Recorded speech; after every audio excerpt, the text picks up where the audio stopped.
Yeah, no, it was. I was very happy with the way we defended the paint last night, and what we've been talking about over the last couple of weeks, Skeeter, is we got to take away one. Either 3-pointers or layups, and last night we did a real good job of taking away layups. What about the way Boozer responded and came off the bench, had a great game, 15-9? Yeah, he played well. I give Ed a lot of credit. I was going to take Booz out the last 6 minutes, or with 6 minutes left. And Ed said, what, they're going good, coach. And I said, you know what, you're right. So I left him in there, and I thought he responded extremely well. I was going to ask you that about the end of game situations. Is that going to be more of a feel thing, or whoever has it going? It's going to be more of a feel thing. And at that particular time, I was going to bring Ed in for a few minutes because the only thing I was worried about is if they start wanting to foul him. So I was going to keep Booz in for that. But, it's going to be more of a feel thing. Who's ever playing well at that particular time.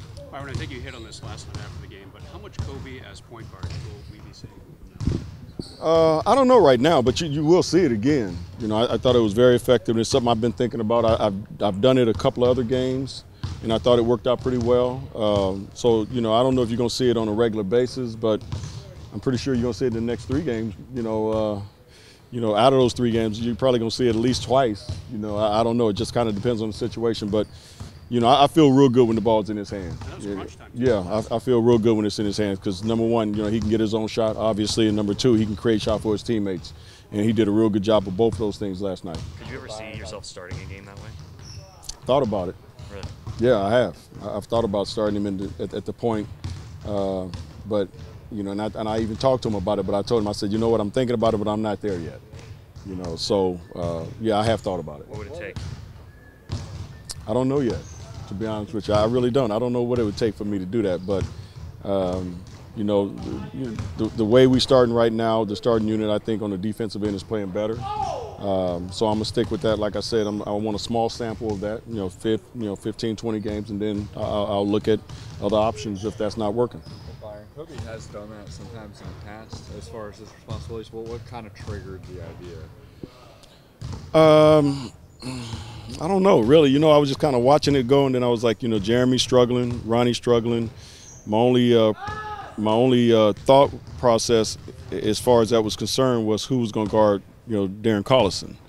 And I thought about it real quick, and I said, you know what, Wesley will guard him. So let me put Kobe at the point. So, it really just happened that way. I was thinking about it, but I was also thinking about it on the defensive end because Darren was having such a good game. And I didn't want Kobe to have to guard him and then have to also run the show on the other end. I thought that would be a little too much taxing. But as soon as I thought about it and I looked out there, I said, you know what, I put Wesley on him. So, it worked out well. Byron, you said last night that you were able to get away with that because Kobe's minutes were down. You were able to put that much on him late in the game because his minutes were down. If you are going to start using the point guard more, does that mean you have to start being more aware of his minutes earlier in games? I don't know. I really don't. I don't know. It kind of depends. Like last night, in the first quarter, he said, Coach, my legs feel real good tonight. I said, good. That means I can, play him a couple extra minutes. So it's just going to be, again, probably a feel thing. And if I start him at that position, yeah, I probably have to watch him a little bit more closely because he's going to have to guard somebody that's going to be pretty good at that position as well. So it's just one of those things. Like I said, I'm not there yet, though. So I'm not going to talk about it anymore. Byron, kind of flying under the radar because we talk so much about who's starting and who's not, is Wayne Ellington's play. Have you been impressed with both ends of the floor? He did some good things defensively. I've been very happy with Wayne all season long. I think he's the ultimate pro. He just comes to work every day. When his shot is falling, obviously makes him that much more important. But when it's not, it doesn't deter him from playing on the other end of the floor, and that's what I love about it.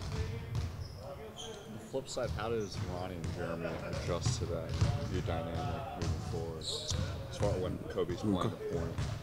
I don't. It's not much of adjustment for them. You know what I'm saying? When they're in there, their job is to run the team. That's the bottom line. And when Kobe plays the point like he did last night, basically their job is, if they're in the game, then they're going to be off the ball. If they're not, then it's just basically, hey, just cheer your teammates on. Be a very supportive teammate. But again, like I said, it's just something I've been thinking about. Just putting it into play last night at that particular time just ended up working out great for us.